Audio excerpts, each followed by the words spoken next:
जय श्री राधा रानी सरकार की, जय श्री कृष्ण भगवान की, जय श्रीमद् भागवत महापुराण की। मंदिर श्री बंसी वाले महात्मा यूट्यूब चैनल की ओर से हम आप सभी भक्तों का हार्दिक अभिनंदन करते हैं। आज हम आपको सुनाने जा रहे हैं श्रीमद् भागवत महापुराण के 10वें स्कंद के 85वें अध्याय की परम पावन कथा, चैप्टर 85 की परम सुंदर कथा। इस अध्याय का नाम है सुभद्रा हरण की कथा। बोल श्री राधा कृष्ण भगवान की जय। बोल श्रीमद् भागवत महापुराण की जय। श्री सुखदेव जी महाराज आगे की श्रीमद् भागवत महापुराण की कथा का वर्णन करते हुए कहने लगे हैं कि हे राजा परीक्षित, माता कुंती के कहने के अनुसार जब द्रौपदी पांचों पांडवों की पत्नी बन गई, तब एक दिन देवऋषि नारद जी ने युधिष्ठिर आदि पांचों भाइयों के पास पहुंचकर कहा कि हे राजा युधिष्ठिर, स्त्री, धन और जमीन के लिए पिता पुत्र और भाई भाइयों में भी झगड़ा होता आया है।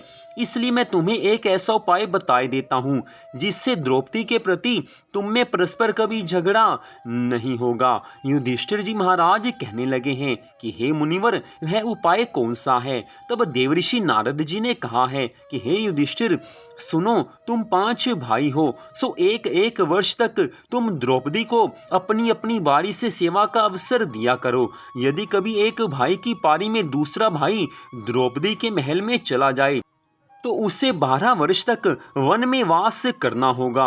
नारद जी की यह राय सबने स्वीकार कर ली है। तब द्रौपदी एक भाई के पास 1 वर्ष तक रहने लगी। एक दिन संयोगवश ऐसा हुआ कि अर्धरात्रि के समय द्रौपदी राजा युधिष्ठिर के भवन में थी। उस दिन अर्जुन का गांडीव धनुष उसी भवन में रखा रह गया था। उसी समय एक ब्राह्मण ने अर्जुन के पास आकर कहा कि मेरी गऊ को एक चोर लिए जा रहा है, अतः आप कृपा करके उसे शीघ्र छुड़ा दो। ये सुनकर अर्जुन ने सोचा कि यदि मैं युधिष्ठिर के भवन में धनुष बाण लेने जाता हूँ तो मुझे 12 वर्ष का वनवास भोगना पड़ेगा, और नहीं जाता हूँ तो ब्राह्मण की गऊ ना छुड़ाने के कारण मेरा क्षत्रिय धर्म नष्ट हो जाएगा। परंतु उचित यही है कि धर्म की रक्षा करनी चाहिए। यह निश्चय करके अर्जुन युधिष्ठिर के भवन में घुस गए और वहां से धनुष बाण लाकर ब्राह्मण की गऊ को चोर से छुड़ा लाए। इस प्रतिज्ञा का उल्लंघन करने के कारण दूसरे दिन सुबह होते ही वो सन्यासी का वेश रखकर वन की ओर चले गए हैं। कुछ दिनों उपरांत जब वे तीर्थ यात्रा करते हुए द्वारिकापुरी में पहुंचे तो उन्होंने ये सुना कि भगवान श्री कृष्ण जी की बहन सुभद्रा विवाह के योग्य हो गई है। उस समय अर्जुन को ये समाचार मिला कि श्री कृष्ण जी सुभद्रा का विवाह मेरे साथ करना चाहते हैं, किंतु बलराम जी का विचार सुभद्रा का विवाह दुर्योधन के साथ करने का है। लेकिन अर्जुन के मन में ये बात आ गई है कि सुभद्रा से मेरा विवाह हो जाए तो अच्छी बात हो। ऐसा विचार कर अर्जुन ने सन्यासी वेश में राजभवन के पास ही अपना आसन जमा लिया। तदुपरांत एक दिन बलराम जी ने उसे भोजन करने के निमित्त राजभवन में बुलाया है। उस समय जब सुभद्रा ने अर्जुन को देखा तो मन में उसे पति बनाने की इच्छा से देवी देवताओं को मनाने लगी है। उस समय अर्जुन भी सुभद्रा को देखकर मुग्ध हो गया। श्री कृष्ण जी ने जब दोनों के मन का भाव जाना तो उन्हें प्रसन्नता हुई है। एक दिन की बात है कि भगवान श्री कृष्ण कथा सुनने के बहाने अर्जुन के पास आए। उस समय अर्जुन ने उन्हें बड़े सम्मान पूर्वक अपने निकट बैठाकर कहा कि हे भगवान, मेरी इच्छा सुभद्रा से विवाह करने की है, परंतु कहते हुए संकोच होता है। इसलिए जैसे अब तक आपने मेरी सभी इच्छाएं पूरी की हैं, वैसे ही इस इच्छा को भी पूरी करें। ये आपकी मेरे ऊपर बड़ी कृपा होगी। ये सुनकर श्री द्वारिकानाथ भगवान श्री कृष्ण जी ने कहा है कि हे पांडु नंदन अर्जुन, कुछ समय तक तुम यहीं निवास करो। शिवरात्रि के दिन द्वारिकावासी रैवत पर्वत पर शिवजी की पूजा करने जाएंगे। उस समय सुभद्रा भी उनके साथ जाएगी। उस समय तुम भी मेरे रथ में बैठकर वहां पहुंच जाना, और जैसे ही अवसर मिले वैसे ही सुभद्रा को उठाकर रथ में बैठा लेना और सीधे हस्तिनापुर चले जाना। यदि उस समय कोई तुम्हारा सामना करे तो तुम निर्भय होकर उससे युद्ध करते हुए मेरा तनिक भी भय मत करना। ये सुनकर अर्जुन भगवान श्री कृष्ण जी के कथन अनुसार वहीं ठहरा रहा और जब शिवरात्रि के दिन सब द्वारिका वासी रैयत पर्वत पर गए तो उस समय सन्यासी वेशधारी अर्जुन भी श्री कृष्ण जी के रथ पर बैठकर वहां जा पहुंचा। वहां जब सुभद्रा पूजा करके सखियों के साथ लौट रही थी, उसी समय वह सुभद्रा को उठाकर अपने रथ पर बैठाकर हस्तिनापुर को चल दिया है। जब बलराम जी ने यह समाचार सुना तो वे बहुत क्रोधित हुए हैं और यदुवंशियों को साथ लेकर अर्जुन का पीछा करने को तैयार हुए। उस समय श्री कृष्ण जी ने बलराम जी को समझाया है कि हे दादा, अर्जुन हमारी बुआ का पुत्र है और हमारा मित्र भी है और कुलीन भी है। उसके बराबर तेजस्वी और शक्तिशाली यदुवंशियों में कोई भी नहीं है। यद्यपि अर्जुन ने यह अनुचित कार्य किया है, फिर भी हमें उससे युद्ध करना उचित नहीं है। सुभद्रा का विवाह तो करना ही था। अब यदि अर्जुन के साथ होता है तो इसमें लड़ाई की क्या बात है। अब हमें उचित है कि हम दहेज की वस्तुएं हस्तिनापुर को भेज दें। भगवान श्री कृष्ण जी के इन वचनों को सुनते ही बलराम जी हल मुसल फेंक कर झुंझलाकर कहने लगे हैं कि हे श्री कृष्ण, जब तुम ही ऐसा कहते हो तो फिर क्या हो सकता है। अन्यथा उसकी क्या शक्ति थी जो वह सुभद्रा का हरण कर सकता। यह कहकर बलराम जी ने बहुत सा द्रव्य, वस्त्र और आभूषण दहेज में हस्तिनापुर को भिजवा दिया है। तदुपरांत अर्जुन ने वहां सुभद्रा के साथ विधि के अनुसार विवाह करके आनंद मनाया है। इतनी कथा सुनाने के पश्चात श्री सुखदेव जी महाराज कहने लगे हैं कि हे राजा परीक्षित, जनकपुरी में एक बाहुलाश्व नामक राजा रहता था। उसके नगर में एक श्रुतिदेव नाम का एक भगवत भक्त ब्राह्मण रहता था। वह 8 पहर यही अभिलाषा किया करता था कि श्री नारायण जी यदि यहीं पधार कर मुझे अपना दर्शन दें तो मैं कृतार्थ हो जाऊं।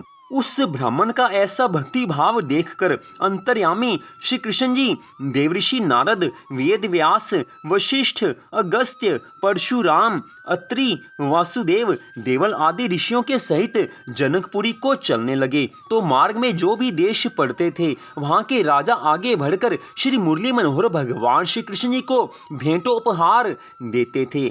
जब राजा बहुलाश्व और श्रुतिदेव ब्राह्मण ने श्री मुरली मनोहर के आगमन का समाचार सुना तो उन दोनों ने भी वैसे ही आगे आकर उन्हें प्रणाम किया और हाथ जोड़कर ये विनती की है कि हे भगवान, जिस प्रकार आपने कृपा करके हमें अपना दर्शन देकर कृतार्थ किया है, उसी प्रकार अब आप हमारे घर पधार कर उसे भी पवित्र कर दीजिए। ये सुनकर भगवान श्री कृष्ण जी ने मन में सोचा है कि यह राजा और ब्राह्मण दोनों ही मेरे परम भक्त हैं। दोनों में पूरी श्रद्धा प्रेम भावना है और मैं इन दोनों के स्नेह के कारण ही यहाँ आया हूँ। अतः अब मैं इनमें से जिसके घर पहले जाता हूँ तो दूसरा बुरा मानेगा। यह विचार करके आज भगवान श्री कृष्ण जी ने रथ, सारथी और ऋषियों सहित अपने 2 स्वरूप बना लिए हैं और दोनों के घर एक साथ जा पहुंचे हैं। धन्य है भगवान श्री कृष्ण जी जो अपने किसी भक्त को नाराज नहीं करना चाहते। दोनों भक्तों पर कृपा करने के लिए अपने 2 स्वरूप बनाए हैं और भगवान के साथ जितने ऋषि मुनि थे, रथ आदि थे, सबको 2 स्वरूपों में प्रभु ने अपनी कृपा शक्ति से कर दिया है। और आज भगवान अपने दोनों भक्तों को प्रसन्न करने के लिए 2 स्वरूपों में अपने दोनों भक्तों के घर जा रहे हैं। जब भगवान श्री कृष्ण जी राजा के घर पहुंचे तो उसने अर्घ्य और पाद्य आदि से प्रभु और ऋषियों का विधि पूर्वक पूजन किया है। इसके बाद हाथ जोड़कर विनती करके कहा है कि हे भगवान, मेरी ये इच्छा है कि आप कुछ दिन तक यहीं रहकर मुझे आनंद प्रदान करें। ये सुनकर भगवान श्री कृष्ण जी 21 दिन तक उसके घर रहे हैं। ठीक इसी प्रकार जब वे श्रुतिदेव ब्राह्मण के यहाँ पहुंचे तो उसने भी यथाविधि पूजन आदि करके ये प्रार्थना की है कि हे भगवान, आप कुछ समय तक यहीं निवास करें। भगवान श्री कृष्ण जी 21 दिन तक इसके घर भी रहे हैं। तदुपरांत वे दोनों से विदा होकर द्वारकापुरी को लौट आए हैं। बड़ी सुंदर कथा का वर्णन आज श्री सुखदेव जी महाराज जी ने किया है। भगवान कैसे अपने भक्तों का ध्यान रखते हैं, भगवान कैसे अपने भक्तों पर कृपा करते हैं। हम भगवान पर विश्वास करते नहीं हैं। जिसका भगवान पर विश्वास हो जाए, भगवान उसकी पल पल संभाल रखते हैं। भगवान अपने भक्तों की सभी मनोकामनाओं को पूरा करते हैं। भगवान ने कैसे अपने दोनों भक्तों राजा और ब्राह्मण का ध्यान रखा है, इस कथा में स्पष्ट बताया गया है। तो इस कथा को सुनकर भगवान पर इतना विश्वास तो होना ही चाहिए कि हम भगवान के चरणों में अपने मन को लगाकर उनकी भक्ति कर सकें और सदा भगवान के ऊपर विश्वास बनाकर रखें कि भगवान सदा हम पर कृपा करते रहेंगे। तो यहीं पर आज की इस कथा का विश्राम होता है।